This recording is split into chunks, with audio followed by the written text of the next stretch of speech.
Open your eyes, your mind, your heart. Let's have a school choice conversation. Open your eyes, your mind, your heart. Let's have a school choice. Hello, I'm Paul Dauphin, and welcome to Choice Conversations. Joining us today is Aulston G. Taylor, President and CEO of St. Augustine High School in New Orleans. President Taylor, thank you so much for joining us today. Paul, thanks for having me. And this is the first day of school that we are recording this. So, again, a big thanks to join us on a busy day. So, what are your feelings entering a new school year? Lots of energy. I wish you was here this morning at 6:45, 7 a.m. when nearly 150 of our alums came out to embrace and welcome our young men who are starting today. We started the day with 603 students. That's up 12.5% versus last school year. So that's very exciting to see that we have growth. And so it's always an exciting time when we start up. The challenge is maintaining that momentum and keeping that energy going as we go through the year. So, President Taylor, you joined. You've been at St. Aug for a while, but you became president just a few months ago. Give us a little bit about the path you took to getting into your current position. Sure. So I've been here 3.5 years at this point. Prior to that, I was living in New York City, and I worked in sales and marketing and partnerships at Viacom, specifically with BET Networks. And in that role, in that journey, living in New York City, I spent a lot of time working directly with clients on how to reach the African American audience through the different platforms that BET owned, from TV to digital to in-market experiences and social media. And so I took that approach of working in that capacity. And, when you're an executive and you have the skill set of knowing how to represent a brand, knowing how to manage a budget, understanding how to motivate people, and being able to articulate a story, that's all I did. And when you think about me coming into the role of working at a high school, I took my skill set from what I had in New York City and I applied it into an amazing, extraordinary brand, which is St. Aug. And now we're pushing that narrative and telling that story in a way where we can make impact for our young men. Well, the St. Aug story, of course, people who live in the New Orleans area in Louisiana know it quite well. But for our audience outside this area, give us the elevator explanation, description of St. Aug. If somebody says, well, what is St. Aug? What are those purple knights I've been hearing about? St. Augustine High School is the only private Catholic African-American boys high school in the United States. We have served this community for over 72 years, and we have done it with Christian identity and responsibility and providing our young men with a training ground for leadership. We have over 9,300 graduates, all who have went on to do great work, some that stay local in the city of New Orleans, many that leave and go around the country, and some even abroad. To name a few young men who have graduated from here: Arnold Donald, the former CEO of Carnival Cruise; Dean Baquet, the former executive editor of the New York Times; 43 guys who have played professional football, with 41 of them in the NFL, and 2 others that have went on to play in the Canada. And so we have a few basketball players that have also made it big too: Avery Johnson, Kerry Kittles, Donald Royal. And if I backtrack into football, we have 4 young men that are currently on NFL rosters, including our hometown Tyrann Mathieu, who just joined the Saints; Trey Turner, who is with the Pittsburgh Steelers; Leonard Fournette, who's with the Tampa Bay Buccaneers, Stanley Morgan, who is with the Cincinnati Bengals, and Charles Jones, who's with the Pittsburgh Steelers. And so we're very proud of our legacy and our tradition. And if I had to sum up what we represent from a brotherhood perspective, what the school really is one phone call away from every single graduate. And so when you think of that connectivity and you think about that loyalty and that pride, it all stems back from the hub, which is here at the school. And so that what makes us so dynamic and makes us so special and unique is that it's bigger than just a school. It's really for life, as well as it's your first fraternity before you go off into the Greek world. And there was a big story back in May during graduation season that caught my attention and a lot of other people's attention. The entire St. Aug graduating class of 2022 accepted into college, $9.2 million in scholarships, 100% graduates earning college acceptance. Talk about that story. And well, it what I was want to talk everywhere. about, the big thing I want to talk about, if you show it back to the screen, pull it back up, look at the top. It says the Seattle Medium. Yes. It doesn't say New Orleans. It doesn't say the Times-Picayune or the Advocate. It's a completely different city. And so that right there is exactly what we're attempting to do, is to tell our story around the country, to tell it globally, and for people to see the work that we're doing in almost literally one square block, nestled in the 7th Ward of New Orleans, and branch this out to tell the world exactly the extraordinary results that we're producing. So what happened this year is not something that is like, oh my God, this finally did it. To be honest with you, since the graduating class of 1955, that has been consistent to where all of our graduates will get into their school of choice. I want to make sure that I make this completely clear. Every graduate in the class of 2022 was accepted into their school of choice and multiple universities. However, all of them will not actually go, right? So one out of the 100 elected to go into the military ranks, while the other 99 will go to their schools.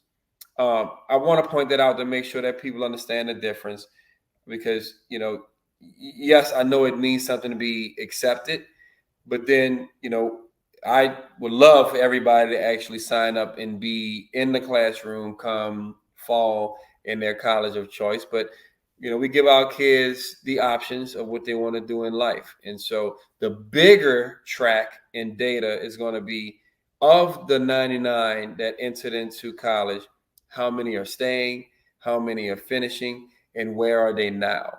And so we put a tremendous amount of training into them while they're here to give them that Teflon, that stamina, the grit.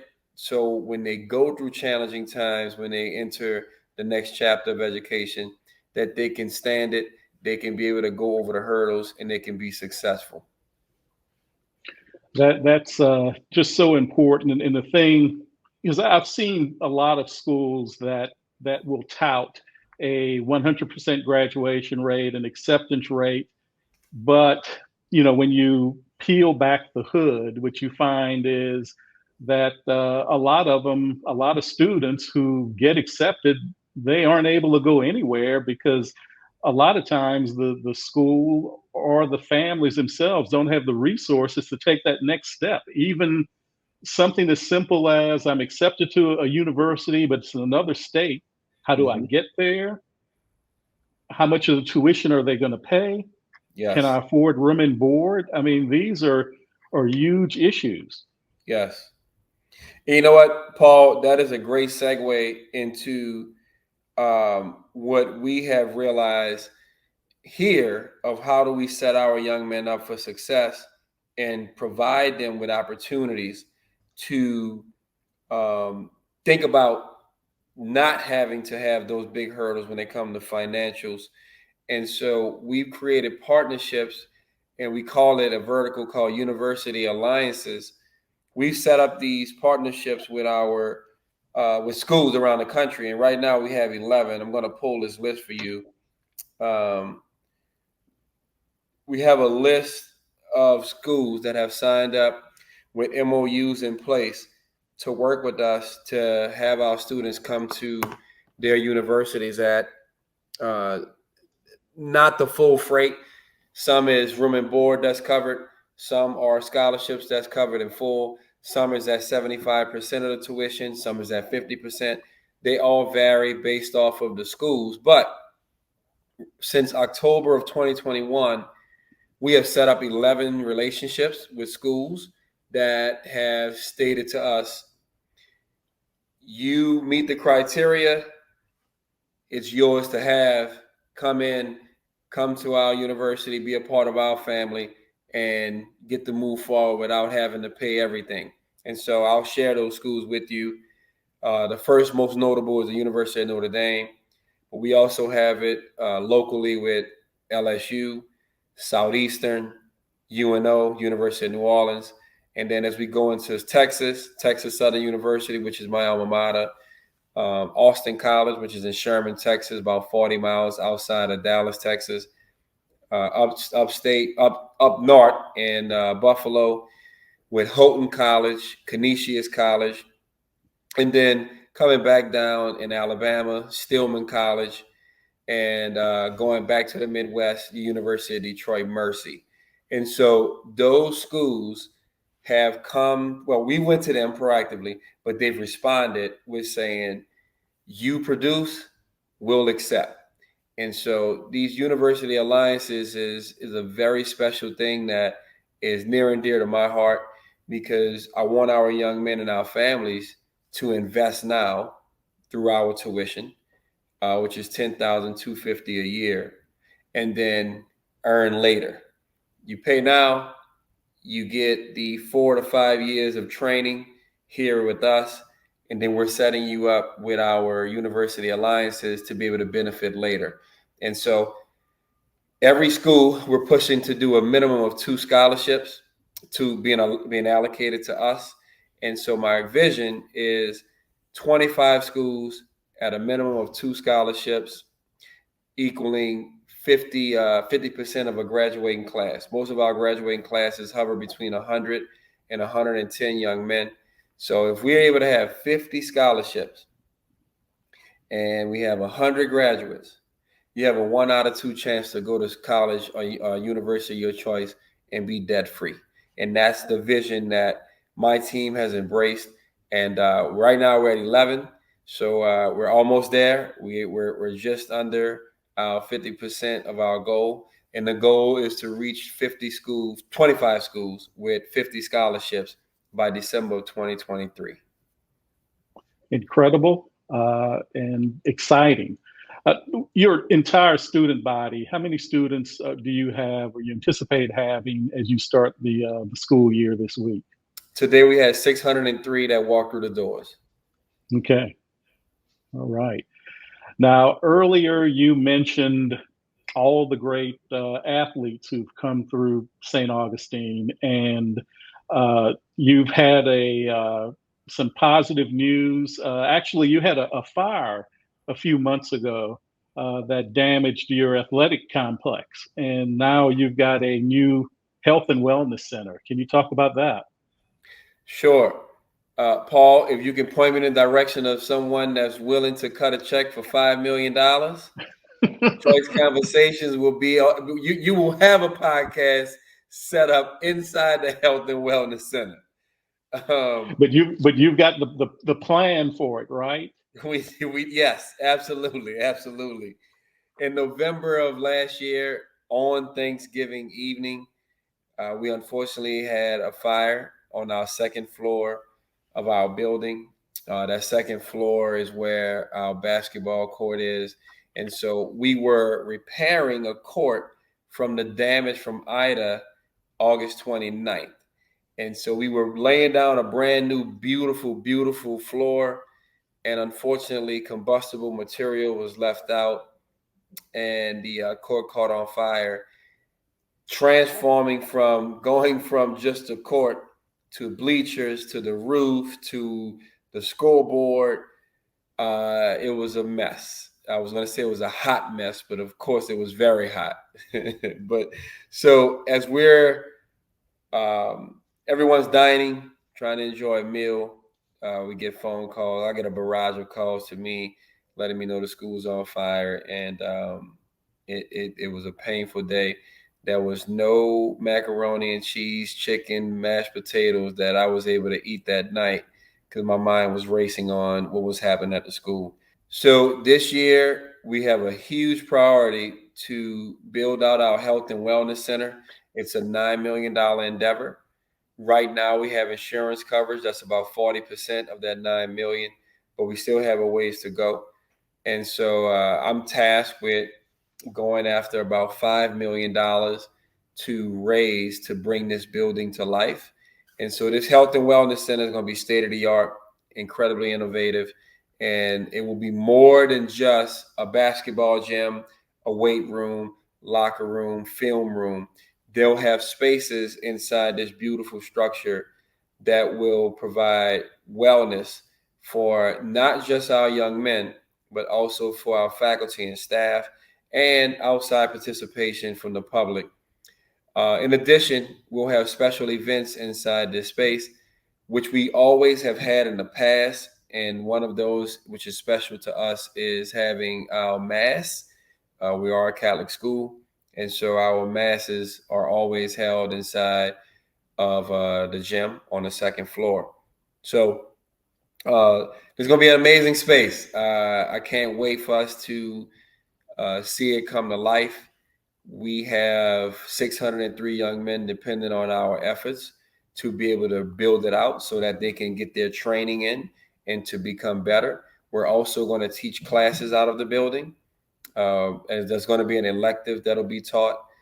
The sports and entertainment marketing class will be taught out of the Health and Wellness Center.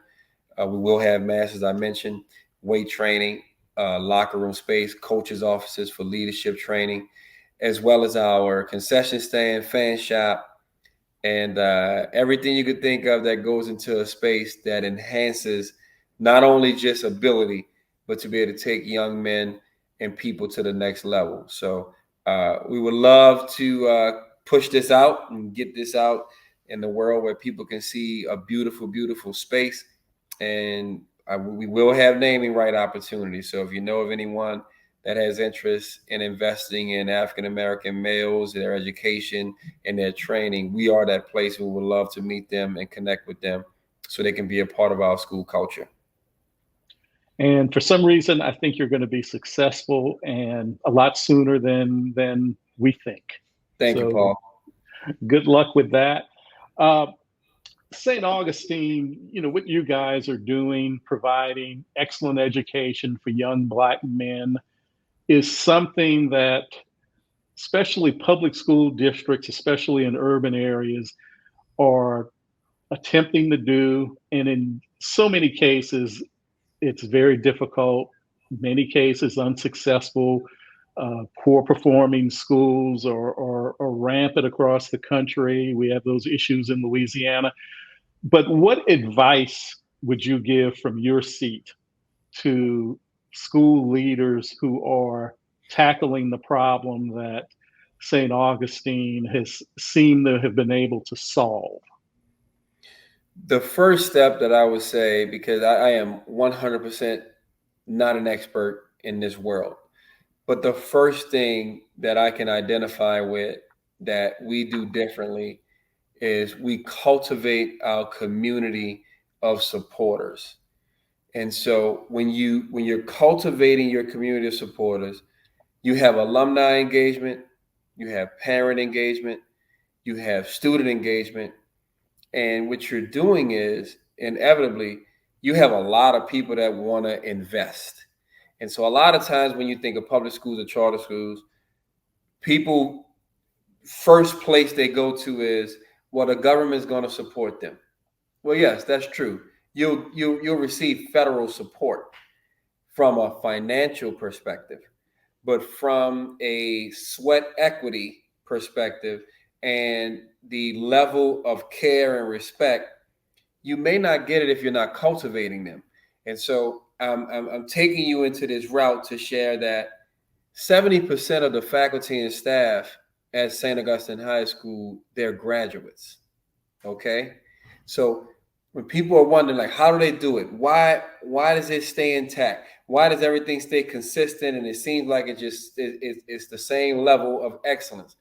Well, you have people that work here that are graduates from the 60s era, the 70s, the 80s, the 90s, the 2000s, 2010s.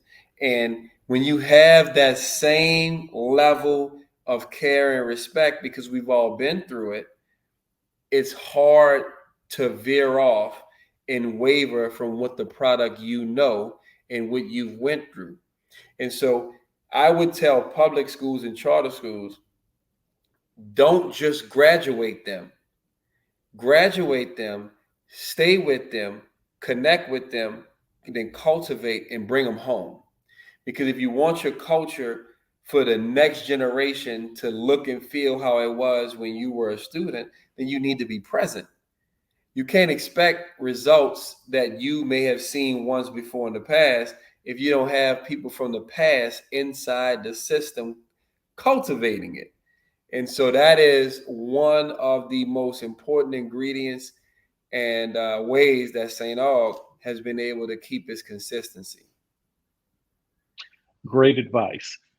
Now, earlier you had mentioned that annual tuition at St. Aug is about $10,000 a year. So if I'm a parent, low-income parent, and I want my son at St. Aug, but I know I can't afford $10,000, how can they get their kid to St. Aug?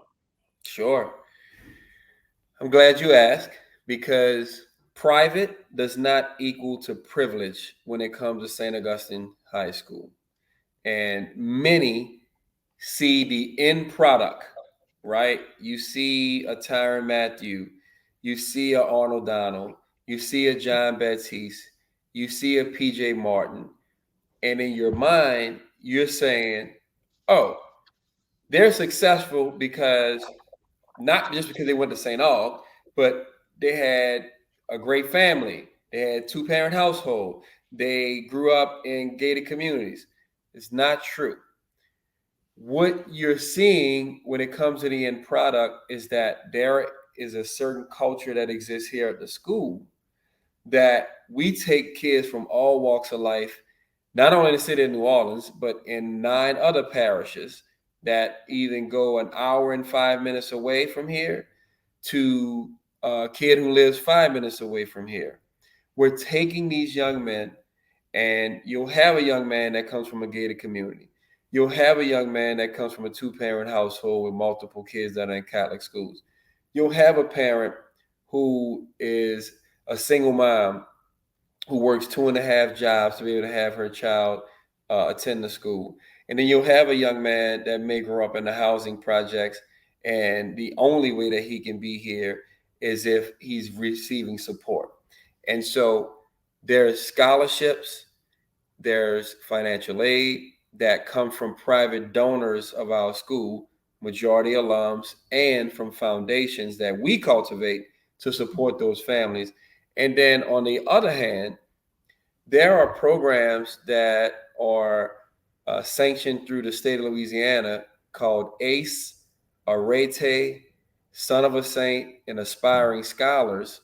These programs are set up to support all Catholic schools, from young men and women who choose to go to Catholic schools, to enter a St. Augustine or a Xavier Preparatory, St. Catherine Drexel, or a St. Mary's Academy. They have these funds set up for those families who qualify based on income, that demonstrate that they are at a certain threshold, teetering right there by the poverty level. And those families will receive support as well. Now, Paul, Here's Yes. where you're going to say, probably you're going to say, no way. Well, one of the 4 programs that I just shared with you has over 139 of our young men in this school today. And the funding is covering 50% of their tuition. And I so, believe it. again, those kids are treated the same way we treat the children that are coming from a gated community. Those young men are all equal. What's different is their household status and their household dynamic. But once they come into this safe haven here at school, they're all being treated the same. They all are going to be told their tie's not straight, their shirt is bloused, their shoes are not tied, and they need to get it fixed immediately, right? But that's the difference maker, because a lot of these families, their preconceived notion is that St. Aug is not for you because of who we are. No, St. Aug is for you. You just have to be able to meet us where we are and be able to get in and then represent and showcase that you belong. And I can speak very passionate about that because I told you the 4 different young men that come to this school. Well, I'm a third. I'm in that third quadrant of young men. My mom worked 2.5 jobs in order for me to be able to earn an education from St. Aug. When I would leave baseball practice and come home at 7:30 at night, my mom will be coming out of the door to head to her second job that was at the Sanger Theater to be a ticket taker. And so as I'm coming in, she's telling me your food's in the microwave. And she's going out to go to her next job. And I'm not going to see her again until she comes home at 10:30, 11 o'clock at night. And so, the myth is that this is all privilege. They're privileged Black kids in New Orleans, and it's not such a thing. Well, and that's exactly why we call this a choice conversation. Absolutely. Aulston Taylor, I thank you for joining us today, and good luck on the rest of the school year. Thanks, Paul. Thanks for having me. Glad we had this beautiful conversation. Anytime you want to come by our school, you are always welcome. Just give us a 48-hour heads up so that way we can give you the best royal purple carpet treatment. I am going to take you up on it. Thank Awesome. you so much. Awesome. Have a good day. You too. Bye-bye. Open your eyes, your mind, your heart. Let's have a school choice conversation. Open your eyes, your mind, your heart. Let's have a school